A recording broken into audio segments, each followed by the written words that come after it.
حضرت جابر بن عبداللہ رضی اللہ تعالیٰ فرماتے ہیں کہ کچھ فرشتے نبی کریم صلی اللہ علیہ وسلم کے پاس اس وقت آئے جبکہ آپ سو رہے تھے۔ فرشتوں نے آپس میں کہا آپ سو ہوئے ہیں؟ کسی فرشتے نے کہا آنکھیں سو رہی ہیں لیکن دل جاگ رہا ہے۔ پھر آپس میں کہنے لگے تمہارے ان ساتھی محمد صلی اللہ علیہ وسلم کے بارے میں ایک مثال ہے، ان کو ان کے سامنے بیان کرو۔ دوسرے فرشتے نے کہا وہ سو رہے ہیں، لہٰذا بیان کرنے سے کیا فائدہ؟ ان میں سے بعض نے کہا بے شک آنکھیں سو رہی ہیں لیکن دل تو جاگ رہا ہے۔ پھر فرشتے ایک دوسرے سے کہنے لگے ان کی مثال ایسی ہے جیسے ایک شخص نے مکان بنایا اور اس میں دعوت کا انتظام کیا، پھر لوگوں کو بلانے کے لیے آدمی بھیجا۔ جس نے اس بلانے والے کی بات مان لی وہ مکان میں داخل ہوگا اور کھانا بھی کھائے گا، اور جس نے اس بلانے والے کی بات نہ مانی وہ نہ مکان میں داخل ہوگا اور نہ ہی کھانا کھائے گا۔ یہ سن کر فرشتوں نے آپس میں کہا اس مثال کی وضاحت کرو تاکہ یہ سمجھ لے۔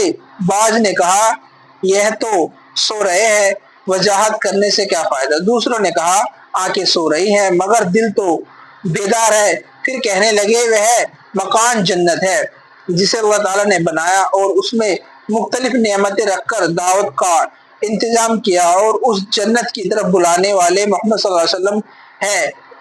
جس نے محمد صلی اللہ علیہ وسلم کی اطاعت کی اس نے اللہ تعالیٰ کی اطاعت کی، لہٰذا وہ جنت میں داخل ہوگا اور وہ کی نعمتیں حاصل کرے گا، اور جس نے محمد صلی اللہ علیہ وسلم کی نافرمانی کی اس نے اللہ تعالیٰ کی نافرمانی کی، لہٰذا وہ جنت کی نعمتوں سے محروم رہے گا۔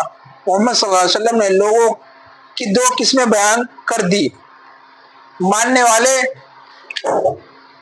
اور نہ ماننے والے۔